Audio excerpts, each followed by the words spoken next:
Salut, bienvenue sur le tutoriel qui va traiter des résolutions de problèmes en fractions.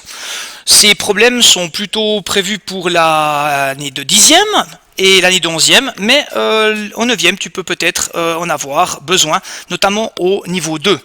L'objectif principal va être que tu sois capable de résoudre un problème avec des fractions, et puis surtout que tu sois capable de te poser la question si ta réponse est pertinente et a du sens. Voilà, je t'invite à lire cette donnée, relief suisse, et puis on va essayer de résoudre ce problème. Voilà, donc la Suisse, elle occupe 40 000 km², elle est répartie en 3 régions, on a les Alpes, on a le moyen pays, et puis on a le Jura, et on se pose la question qui constitue la troisième grande... on a la question, quelle superficie le Jura il a. Quelles sont les données qu'on te donne? On te donne ici les 3/5, c'est les Alpes, et puis les 3/10, c'est le moyen pays, et puis le tout fait 40 000. Alors je te propose d'essayer déjà de représenter, de modéliser ton problème.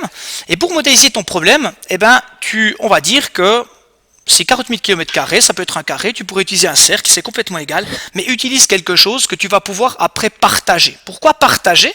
Parce que ici tu as deux données, tu as des cinquièmes, et puis ensuite tu as des dixièmes. Alors en fait, tu peux avoir une stratégie. Moi, j'utilise ici le quadrillage.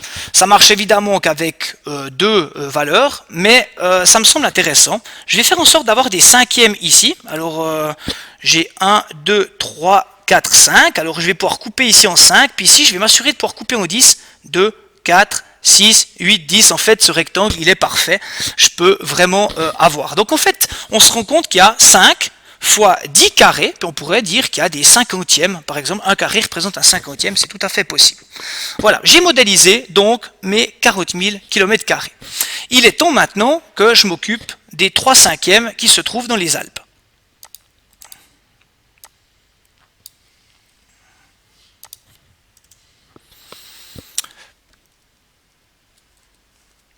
Voilà. Alors, comment est-ce que je vais faire avec ma superficie de départ? Je dois couper en cinquième puisque j'ai 3/5. Donc l'idée c'est que je coupe ma surface en 5 parties. Alors, comme j'avais déjà ici mes 1, 2, 3, 4, 5 parties, j'ai coupé en cinquième et on voit ici qu'une ligne complète représente un cinquième. Alors, ça me permet ici de dire, ok, si je veux vraiment représenter un cinquième, je peux tout à fait dire que ça, c'est 1/5. Et si j'en veux 3, je peux tout à fait dire 2/5, 3/5. Voilà, les Alpes, ça représente 3/5. Je sais déjà que ça représente plus que la moitié des 40 000 km². Donc, visuellement, je vois bien que les Alpes, ça occupe beaucoup. C'est les 3/5. Tout est OK. Maintenant, je vais devoir m'occuper de cette information-là, les 3/10 dans le moyen pays.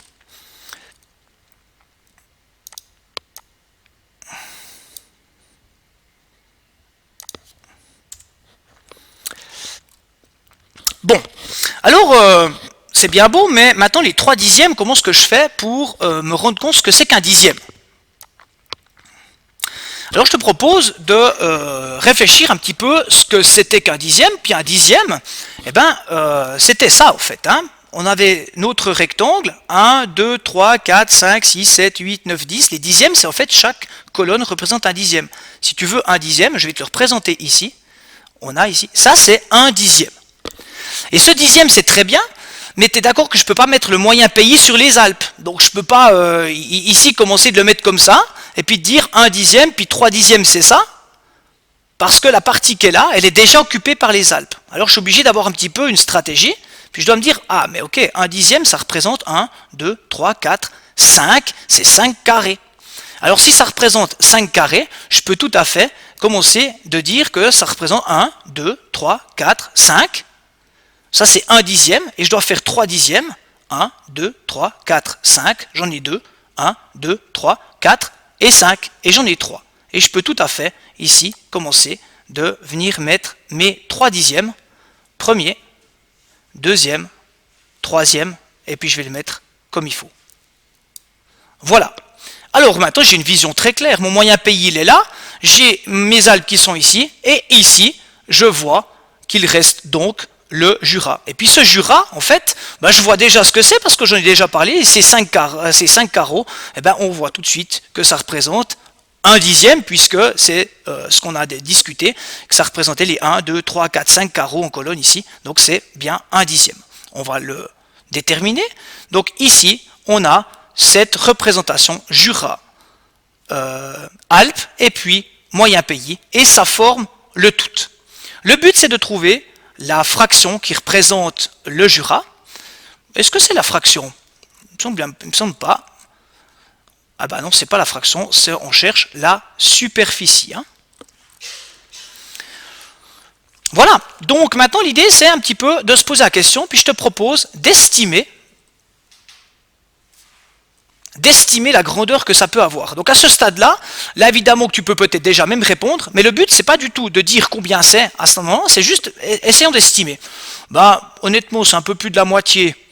Je peux dire à peu près que les Alpes c'est, puisque la moitié, le tout c'est 40 000, c'est un peu plus de la moitié, je dirais 25 000 à peu près. Hein. Le moyen pays c'est plus que la moitié de ce qui reste. Donc ça va être en tout cas plus que la moitié de 15 000, bon ben pourquoi pas 10 000, hein, plus que la moitié de 15 000, 10 000, et puis ici 5 000, c'est un ordre de grandeur. Ceci, c'est une estimation. Et c'est très important, ça te permet ici d'avoir en tête que c'est ça que tu vas aller contrôler. Je ne dis pas que ça doit être cette valeur, mais tu as ici l'importance de dire est-ce que j'ai fait juste à la fin. Toi, tu peux le faire de tête, tu n'es pas obligé de tout écrire. On va donc maintenant calculer et on va reprendre ceci. Alors, les Alpes, 1/5 de 40 000 parce que je veux calculer 3/5.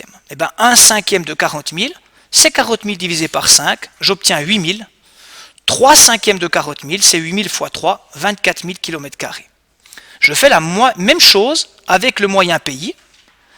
1/10 de 40 000, c'est 40 000 divisé par 10, c'est donc 4 000. 3/10 de 40 000, eh bien, si 1/10 c'était 4 000, 3/10 c'est 4 000 fois 3, c'est donc 12 000 km². Comment est-ce que je calcule le Jura? Ben, je prends le tout, les 40 000, j'enlève les 24 000 des Alpes, j'enlève les 12 000 du moyen pays et je trouve 4 000. Réponse à la question, le Jura a une superficie de 4 000 km². Est-ce que ça peut être juste? Eh bien, je suis ici proche de mes 5000 km², hors de grandeur, proche ça se discute, mais j'ai une mort de grandeur et je suis content comme ça. Voilà, ici tu as vécu un exercice et l'idée c'est de comprendre cette méthode. J'espère qu'elle va te convenir. Donc je te propose d'avoir toujours une méthode pour résoudre ces problèmes. Et puis la méthode elle est ici. Là voilà. Cette méthode, tu peux te l'imprimer ou pas, mais en tout cas, c'est ce que vraiment tu dois retenir pour, quand tu résous un problème, modélise ce problème, donne-y du sens, comprends les notions, comprends les grandeurs qu'il y a. Ensuite, estime cette valeur. Tu ne pourras pas estimer si tu t'es pas approprié le problème. Ensuite, tu fais tes calculs. Ça, c'est technique. C'est du calcul de fractions que tu dois absolument maîtriser, mais ça, c'est le domaine technique. Tu y échapperas pas. Et puis derrière, lorsque tu réponds à ta question, vérifie et surtout réponds à la question posée avec des unités. Voilà, si tu es convaincu de ça, tu peux déjà aller faire quelques exercices sur l'atelier qui est en cours. Mais par contre, si tu n'es pas tout à fait sûr de toi, eh ben, je te propose un deuxième problème avec pourcentage.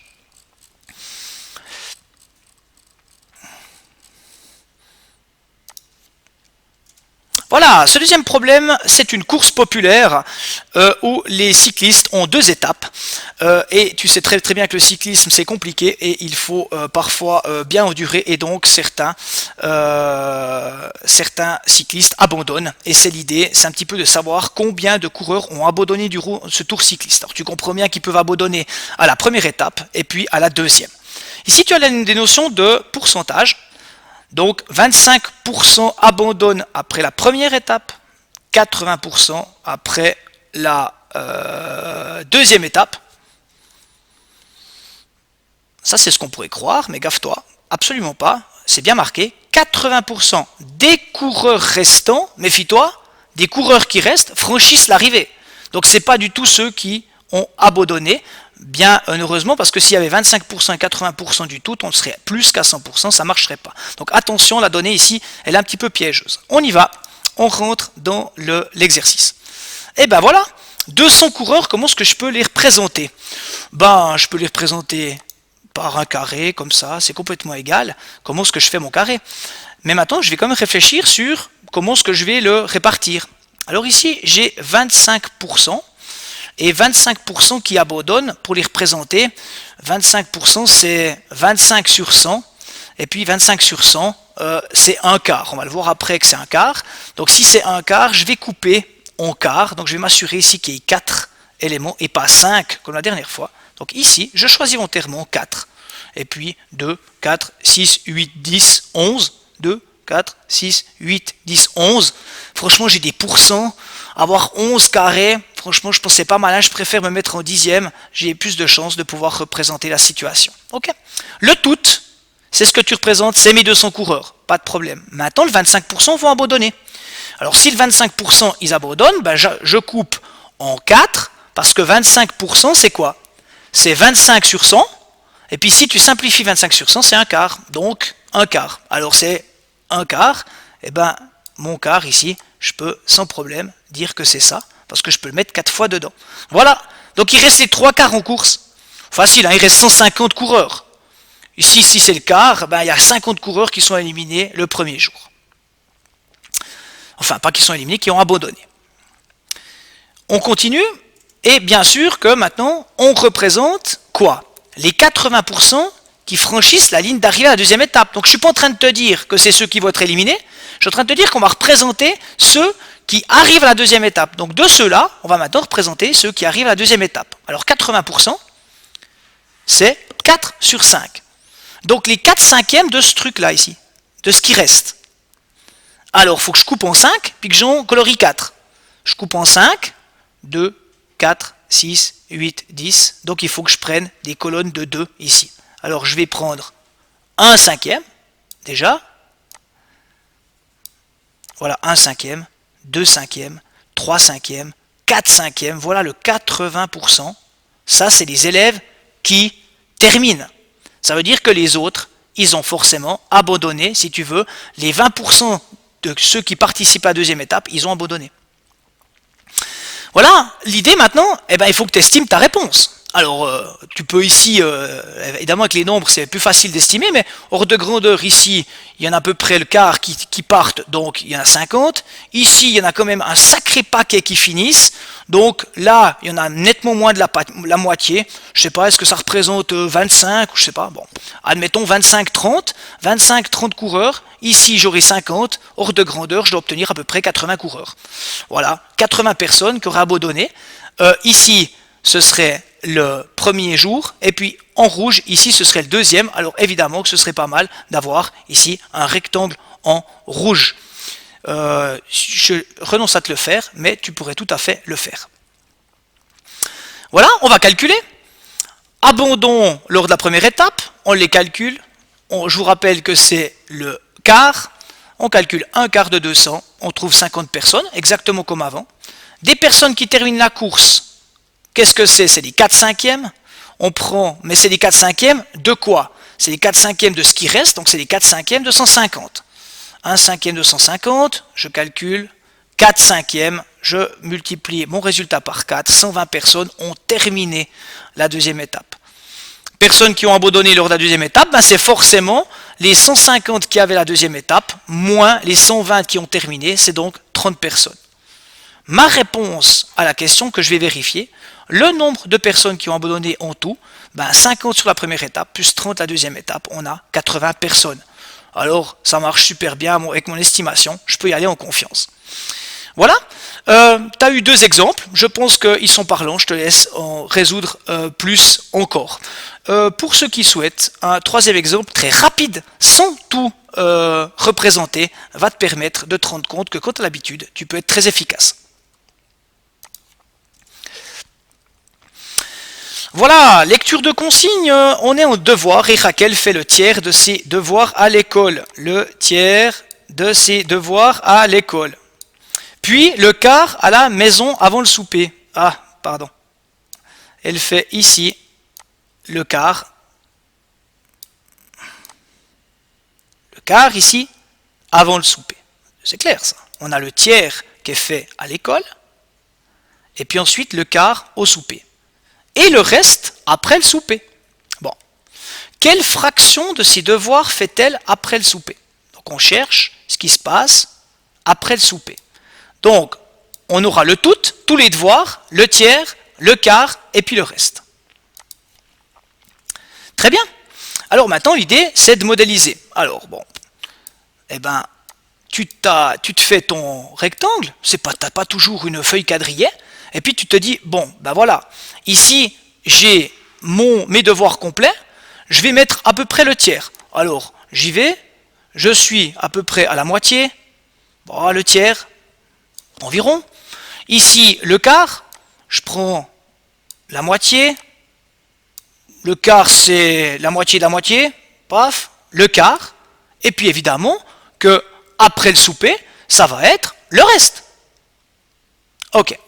Alors, maintenant, je dois calculer ceci. Alors, comment est-ce que je dois faire ceci? Donc, mon estimation peut-être d'abord, ben, un tiers, un quart, ça ressemble à un tiers ce truc-là, hein, à peu près, un tiers, ouais, un tiers, pourquoi pas. Ici, je dis un peu moins de la moitié correspond au devoir effectué après le souper. Ouais, c'est vrai que c'est un peu moins de la moitié, ça pourrait être un tiers, les deux sont possibles. Peut-être la question B, la totalité des devoirs de maths représente les 3/4 des devoirs qu'elle fait à l'école. Alors, les 3/4 des devoirs qu'elle fait à l'école, c'est des maths. Quelle fraction de ces devoirs représente les mathématiques? Donc, la totalité des devoirs de maths représente les 3/4. Donc, ce qui est en brun, c'est les 3/4 de la fraction des devoirs qui représentent les mathématiques. Alors ici, il faut absolument que je cherche la fraction qui représente les mathématiques. Comme c'est les 3/4 de tous les devoirs, je sais ici que je dois avoir un élément qui me permet de calculer les 3/4 des devoirs. Mais pas du tout. Regarde bien, attention, la totalité des devoirs de maths représente les 3/4 des devoirs qu'elle fait à l'école. Pas de tout. Donc attention à ne pas tomber dans ces pièges, lis bien les données. La totalité des devoirs de maths représente les 3/4 des devoirs qu'elle fait à l'école. À l'école, c'est ici. Et on veut donc les 3/4 du vert. Ok, voilà. Donc on va vouloir prendre les 3/4 du vert. On est ici. Et mon estimation, maintenant, c'est plus clair. On voit à peu près que ça fait peut-être, je sais pas, le quart des devoirs. Voilà. Voilà les calculs. Eh bien, pour le premier, tu vas devoir prendre ce qui est le tout, c'est tous tes devoirs. Tu peux le représenter ici par cette couleur. Tu enlèves le tiers et ensuite tu enlèves également en violet. Et puis, tu vas obtenir ta réponse. C'est du calcul de fraction. On est ici à devoir représenter des douzièmes. 1 sur 1, 12 sur 12. Ça, c'est ce qui est brun.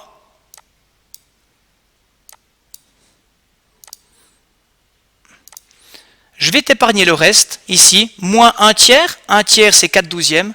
Le violet, c'est 3 douzièmes. Et donc, tu as 12 sur 12, moins 4 sur 12, moins 3 sur 12. Tu trouves 5 douzièmes. Un peu moins de la moitié. La moitié, c'est 6 douzièmes. Donc ça correspond bien. Et puis ensuite, les 3/4 du tiers. Pourquoi les 3/4 du tiers? Ah ben ouais, c'était les 3/4 de ce qui était fait à l'école. Donc les 3/4 du tiers. Et les 3/4 d'un nombre, c'est 3/4 de 1 tiers. On multiplie la fraction et on obtient le quart des devoirs. Et c'est ce qu'on avait dit.